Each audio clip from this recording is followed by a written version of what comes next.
Hi everyone, thank you for joining me for today's video, episode 5. So far we've covered a lot and we have a lot more to cover.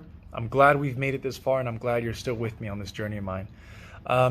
Today I'm going to be covering the questions that the public has sent in to me, wanting to know about how I've been handling my OCD ever since being diagnosed. I'm going to be answering just a couple questions today.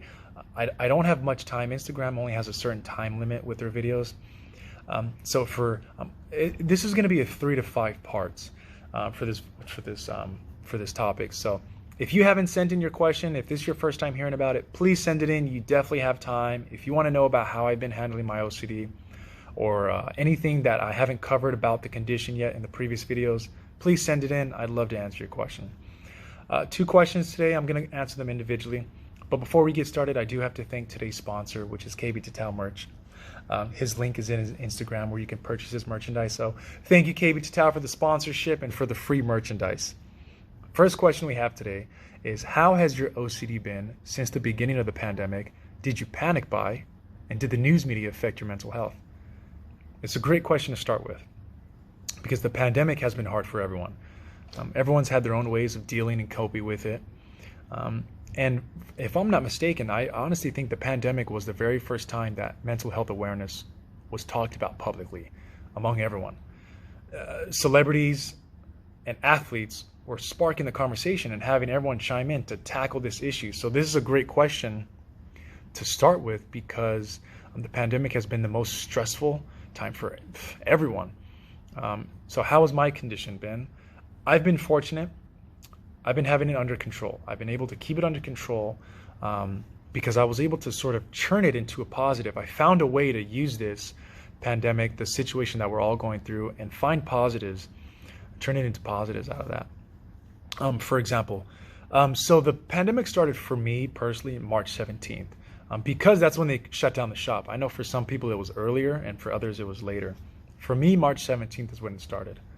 2911 Tattoo was being built starting in November, previous November of March. And I wasn't able to take time off before and after opening the shop. So the lockdown for me, I used as a vacation. I was going out and I was unplugging from work and just enjoying time off.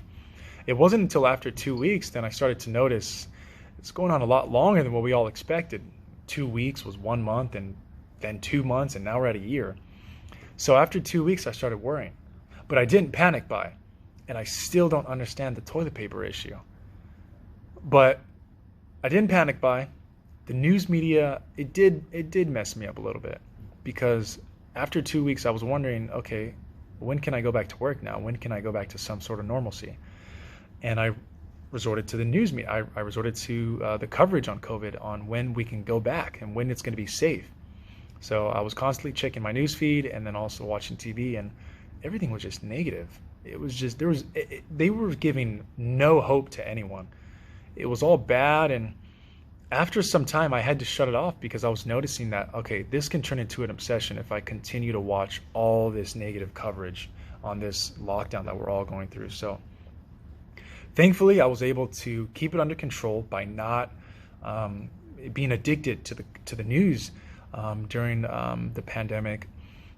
Unfortunately, though, I do have people in my group, my OCD group, that have contamination OCD, the subtype of OCD, and they haven't left their homes since the pandemic. And I could easily been in that position if I struggled with contamination OCD, and I've been fortunate, but I feel terrible for those that do have OCD. They haven't left their homes. So thank you for asking this question. The second question that we have, and the last one for today, is how do you feel OCD has impacted your relationships? So for example, your friendships, parents, and your romantic relationships. Now this is another great question because for anyone that has OCD, isolation is normal to them because it is very hard to maintain any friendship or any relationship with this condition simply because people don't know how to handle someone with OCD or they don't understand it themselves. So for me, for friendships, I have a very small group, and I've been fortunate enough to have the friendship actually being the friendships be strengthened ever since sharing with them my condition. And I think it's because they know that I don't lie. I don't lie to people at all. I'm very honest. And once I shared with them my condition, I think they took it seriously because of who I am as a person. And I'm very happy that they didn't dismiss me or say, dude, you're fine, don't worry about it. So because they didn't dismiss my feelings or not believe me, it was very easy for me to come to them for any issue. So I have this one friend that I speak to almost daily, and if ever I have an issue, I'll present it to him. And he is great at supporting me, and he's great at helping me get through that issue. Because what he doesn't do is he doesn't reassure me, because reassurance fuels OCD. It's a compulsion, so it'll only fuel it. What he does is he helps me work through the issue. So if I say, hey man, I'm struggling with this, he doesn't say things such as, you're fine, don't overthink it, don't overwhelm yourself about it, don't think about it, just move on. Instead, what he says is, okay, if you're thinking about it like this, think about it in this way, go down that path, see where it takes you. So try and change how your perspective on that. Don't avoid it, just go down that path of that mindset. So he helps me strengthen and stretch those muscles rather than avoid subjects and topics that my brain comes up with. So my friendships have been strengthened during this time. As far as my parents, unfortunately, I wasn't able to go to them first before going to the public, simply because I didn't want to take the risk of them not believing me after being diagnosed at such a later age in life. So any relationship is hard to maintain when someone has OCD because of how they will respond to the person that has OCD. So for my parents, I didn't know how they would respond to it, and I didn't want to take the risk of them not responding to it well, and for me to feel even more isolated than how I already was before telling them. So it wasn't impacted negatively. It was more of just like I didn't want to go to them. I was afraid. So that was my parents. The last one is romantic relationships. This is hard for me. My OCD did struggle. I did struggle in my relationships with OCD because I suffer from what's called relationship OCD. It's another subtype, ROCD for short. So what that means is I am constantly worrying or doubting or questioning the relationship that I'm in, but more importantly, the partner that I'm with. And you may think like, okay, yeah, people have doubts and they question about the partner that they're with. That's normal. Yes, it is. That is normal.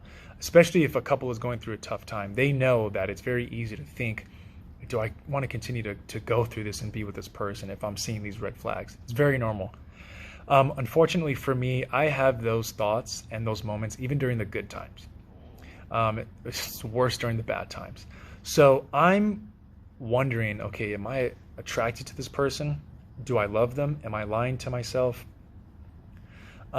Basically, my condition takes me away from the moment, and it doesn't allow me to enjoy who I'm with. Instead, it makes me more fearful. And it's excruciating, it's exhausting. I was diagnosed in 2018, if you remember, but I've had early symptoms of this in 2015. And I'm going to provide an example to sort of like share with you what it's like. But before then, let me see if it can be easier for you to understand it in this way. Every person in a relationship have thoughts about their partner, things that they don't like, things that they do like, or maybe they have thoughts about other people that they like, but they're with this one person. Everyone has these thoughts. That doesn't make them a bad partner. That doesn't mean that they're unfaithful to their partner. Everyone has those thoughts. For me, I can't handle those thoughts. So what I do is, instead of keep those thoughts to myself, I confess them to my partner, because that's one of the symptoms. So now imagine you, whoever's watching this, is in a relationship and you don't have OCD, and say you have a thought about another girl that you're with. You don't tell your partner, right? Because you don't want to risk the trust issue. You don't want to bring up any trust issues. You don't want to have to compromise your relationship at all. You just move on. It's your actions that count. Your thoughts just come and go. It's your actions that count. So for me, if ever I have that thought, I confess it. Even if I don't make any actions towards that thought, I confess that thought. And an example of how that looks like is back in about 2015, I think 2015, 2016. I was in a relationship at that time, and I was with my partner, and we were walking. We were going shopping, and we were walking, and I had a thought about another girl. And I had an obsession about this person. And what I do during an obsession is I close my eyes and I don't talk. I close my eyes because I'm in pain, and I don't talk because I don't want to tell the person what I'm thinking of. So I was struggling with it, and I asked her a question. I go, I look at her and I say, "Can you help me out with something?" And she said, "Yeah, what's up?" I said, "I'm having thoughts about another girl. She's cool, but I don't want to be with her. I want to be with you." And she looked at me, and luckily she handled it well. She said, "That's okay. I know they're just thoughts. I know." Now imagine, for someone that does not have OCD and you're in a relationship, imagine telling your partner that. Imagine telling your partner, like, "Yo, I'm thinking about this one girl that I saw at the store. She's cool. What do you think? Does that sound normal? Is that okay?" I couldn't keep my thoughts to myself, and it really hurt my partners. And in previous relationships, I've had partners break up with me because of my thoughts and because of confessing them. It's something that I had a hard time controlling.